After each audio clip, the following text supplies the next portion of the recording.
जी बिस्मिल्लाहिर्रहमानिर्रहीम।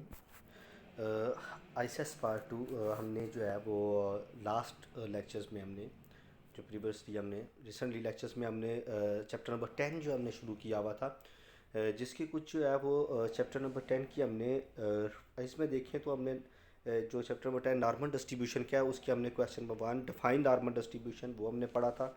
उसके अलावा हमने कुछ प्रॉपर्टीज़ थी नॉर्मल डिस्ट्रीब्यूशन की जिसके मैंने कुछ क्वेश्चन भी बनाए हुए थे। इनके 13 प्रॉपर्टीज़ हैं, देख रहे हैं आप। और इन 13 प्रॉपर्टीज़ के ही हर एक प्रॉपर्टीज़ का एक क्वेश्चन था जो मैं लास्ट लेक्चर में प्रीवियसली बताया था, वो आपने रिसेंट नोट भी किया होगा। ठीक है, वो ये 13 प्रॉपर्टीज़ इंतहाई इंपॉर्टेंट है, इनमें से ही 2 या 3 शार्ट क्वेश्चन बन के आते हैं। ये हमने लास्ट लेक्चर में पढ़ा था। आज के लेक्चर की तरफ आते हैं। क्वेश्चन नंबर 3 है आज हमारा, जिसमें डिफाइन स्टैंडर्ड नॉर्मल वेरिएबल। इस के हमारे पास ये जो है वो जो नॉर्मल डिस्ट्रीब्यूशन है उसी से जो है वो डिफाइन स्टैंडर्ड नॉर्मल वेरिएबल है।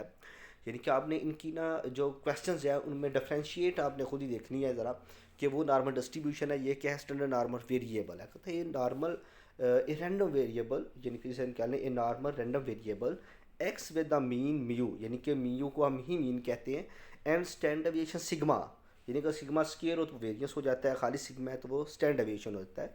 Can easily be to transfer into a standard normal random variable Z, यानी कि जी जो नोटेशन है वो है standard normal variable P a transform, यानी कि जी इज इक्वल टू हम लिखते हैं एक्स नफी म्यू ओवर सिग्मा। ठीक है, which mean is zero and variance is one.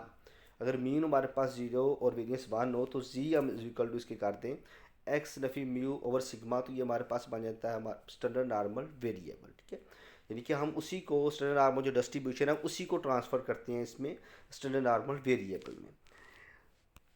इसी के साथ जो क्वेश्चन नंबर 4 है आज का हमारा, क्वेश्चन नंबर 4 में कहते हैं what is the normal frequency distribution. ये नॉर्मल फ्रीक्वेंसी डिस्ट्रीब्यूशन क्या होता है?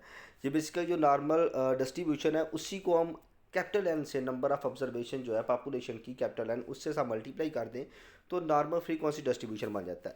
कहते हैं when we multiply the normal distribution by N, यानी कि वो नॉर्मल डिस्ट्रीब्यूशन जो क्वेश्चन नंबर 1 हमने पढ़ा हुआ है, ये देखिए ये जो क्वेश्चन नंबर 1 है इसका फार्मूला लिखा हुआ है नॉर्मल डिस्ट्रीब्यूशन का। ठीक है, तो इसी को नॉर्मल डिस्ट्रीब्यूशन हम जो है वो कैपिटल एन से जो है वो मल्टीप्लाई कर दें। अब देख सकते हैं जिस तरह कहते हैं when we are multiply the normal distribution by N the number of set और एक्सपेरिमेंट, यानी कि एन को हम नंबर ऑफ सेट या एक्सपेरिमेंट कहते हैं, तो we get the normal frequency distribution. तो हमें नॉर्मल फ्रीक्वेंसी डिस्ट्रीब्यूशन जो बन जाती है, यानी कि नॉर्मल डिस्ट्रीब्यूशन के फार्मूले को कैपिटल एन से मल्टीप्लाई कर दिया तो नॉर्मल फ्रीक्वेंसी डिस्ट्रीब्यूशन बन जाता है। इसके साथ क्वेश्चन नंबर 5 में देखिए, ये क्वेश्चन जो है ये प्रॉपर्टी से ही बना हुआ है, जो नॉर्मल डिस्ट्रीब्यूशन की 13 वाली प्रॉपर्टीज है उसमें वहाँ से कहता है how much area of a normal distribution lie between mean, यानी मीन म्यू को कहते हैं, जमा नफी स्टैंडर्ड डेविएशन सिग्मा को। ठीक है, पहली जो है ये देख लें ऊपर आप, ये हमारे पास 13 प्रॉपर्टीज, तो फर्स्ट वन जो है एरिया कंटेन उसी का क्वेश्चन बना हुआ है। ठीक है, इस तरह दूसरी जो तीनों हैं, दो दूसरी जो बाकी बचती है उनका भी इस तरह का क्वेश्चन बन के आ सकता है, लेकिन साथ में नोटेशन उस तरह की लिखी हो। ठीक है, ये इंग्लिश में भी स्टैंड डेविएशन मीन इस तरह भी लिख सकता है, दूसरी नोटेशन के साथ भी लिख सकता है। तो ये 95.45% जो है ये हमारे पास एरिया कंटेन, ये बेसिकली वहाँ पे थोड़ा सा ये 2 सिग्मा वाला है। ठीक है, तो ये देखें इधर स्टैंड डेविएशन के साथ आप 2 लगा लीजिएगा, यहाँ पे 2 मिसिंग है। अगर इस तरह करेंगे तो ये म्यू जमा नफ़ी सिग्मा, तो ये 68.27% बन रहा है बेसिकली। ठीक है, किसी का भी बन सकता है। ठीक है, अगर 6 में ये क्वेश्चन है नॉर्मल डिस्ट्रीब्यूशन म्यू 2 दिया हुआ 4, तो फाइंड म्यू 3 एंड म्यू 4। ठीक है, म्यू 2 जो है ये सिग्मा वेरियंस के इक्वल होता है सिग्मा स्केयर के, ये movement 2 m2 equal to variance sigma square.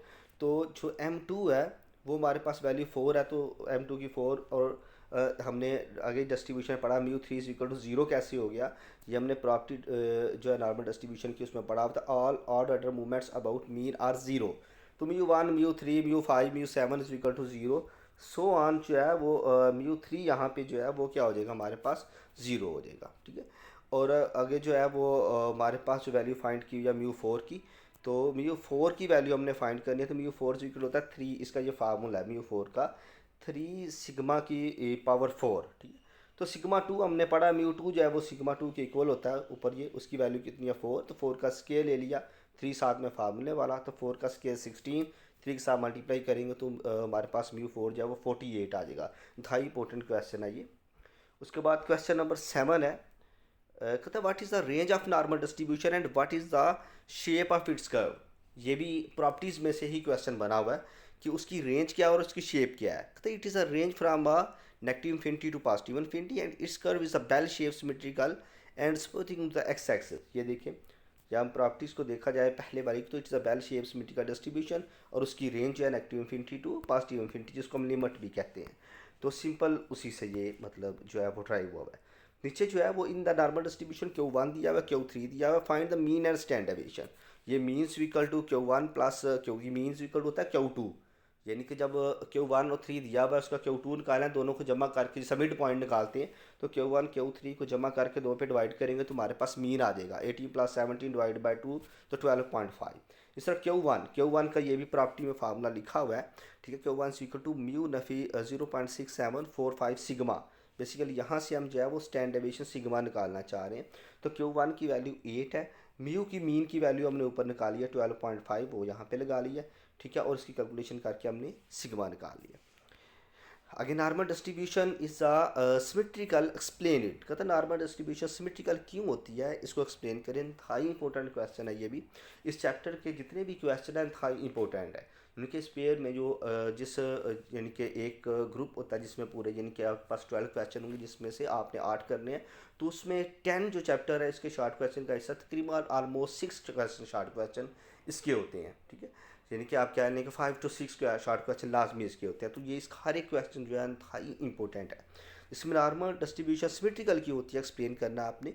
तो normal distribution is symmetrical because mean median mode यानी कि ये तीनों इक्वल होते हैं, ये भी हम प्रॉपर्टीज में पढ़ के हैं। सेकंड बीटा 1 इक्वल टू 0 होता है और ऑल अदर मूवमेंट्स यानी कि आपके पास आर 0 होते हैं, ठीक है। ये भी हमने ऑलरेडी जो है ना पढ़ा हुआ है। उसके अलावा जो क्वेश्चन नंबर 10 है, explain the parameter of the normal distribution. Normal distribution के कितने पैरामीटर हैं? It has 2 parameter, mean and stand deviation, यानी कि मीन को म्यू कहते हैं एंड सिग्मा को स्टैंड डेविएशन। नॉर्मल डिस्ट्रीब्यूशन के 2 पैरामीटर होते हैं। आज आपने जो है वो क्वेश्चन नंबर 3 से लेके 10 तक ये जो 8 डेफिनेशन है ये आपने याद करनी है और प्रॉपर्टीज़ ही अच्छे तरीके से याद करेंगे तो ये क्वेश्चन तैयार होंगे, ठीक है।